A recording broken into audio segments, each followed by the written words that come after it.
આજના દિવસે હું જ્યારે પ્રદેશ મહામંત્રી બન્યો ત્યારે ડાકોરના કાર્યકર્તાઓએ બાધા રાખી હતી કે રણછોડરાયને ધજા ચડાવવાની છે અને જન્મદિવસનો અચાનક કાર્યક્રમ આશરા વિધાનસભાના સૌ કાર્યકર્તાઓએ ધારાસભ્ય શ્રી યોગેન્દ્રસિંહ અને જે લોકોએ વર્ષોથી ભારતીય જનતા પાર્ટી ચલાવી છે એવા લોકોએ ધજા ચડાવવાનો કાર્યક્રમ નક્કી કર્યો.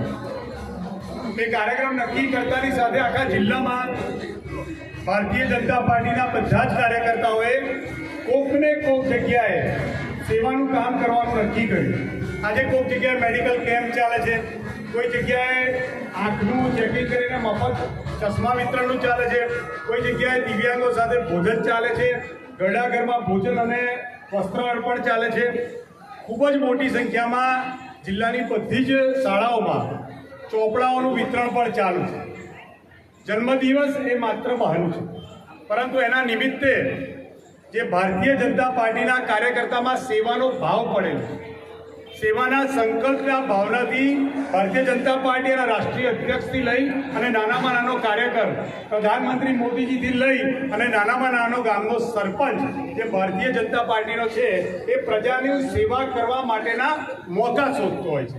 આ એવો જ એક મોકો છે અને મારી આપ સૌને વિનંતી છે કે જે વ્યક્તિએ દેશના મુખ્યમંત્રી બનતા પહેલા આખા રાજ્યનું ભ્રમણ કર્યું, જે વ્યક્તિએ દેશના પ્રધાનમંત્રી બનતા પહેલા આખા ભારતનું ભ્રમણ કર્યું, એવા આપણા સૌના આદર્શ, આપણા સૌના નેતા શ્રીમાન નરેન્દ્રભાઈ મોદી 7 ઓક્ટોબરે એમના શાસનના 25 વર્ષ પૂરા થવા જઈ રહ્યા.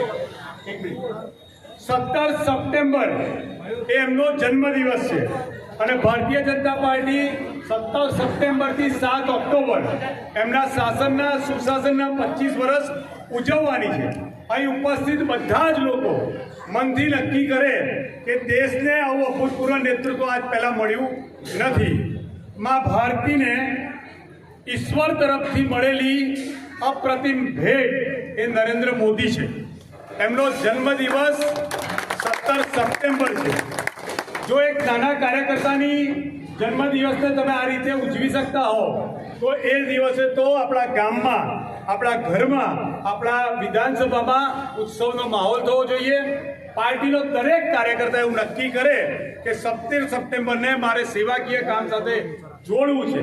આખા દેશને પોતાનું પરિવાર માનતા નરેન્દ્રભાઈ મોદીએ દરેક સેક્શનના લોકોને, દરેક વર્ગના લોકોને સબળા બનાવવા માટે વિવિધ પ્રકારની યોજનાઓ માધ્યમથી સતત કામ કરી રહ્યા છે.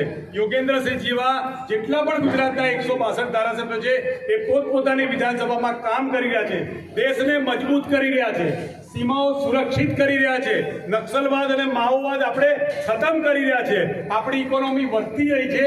એવા સમયે આ સરકારને, આ પાર્ટીને, આ રાષ્ટ્રને નુકસાન કરવા માટે કેટલાક લોકો નીકળ્યા હોય ત્યારે રાષ્ટ્રભક્ત લોકોની ફોજને આગળ આવવું એ આપણી ફરજ બને છે.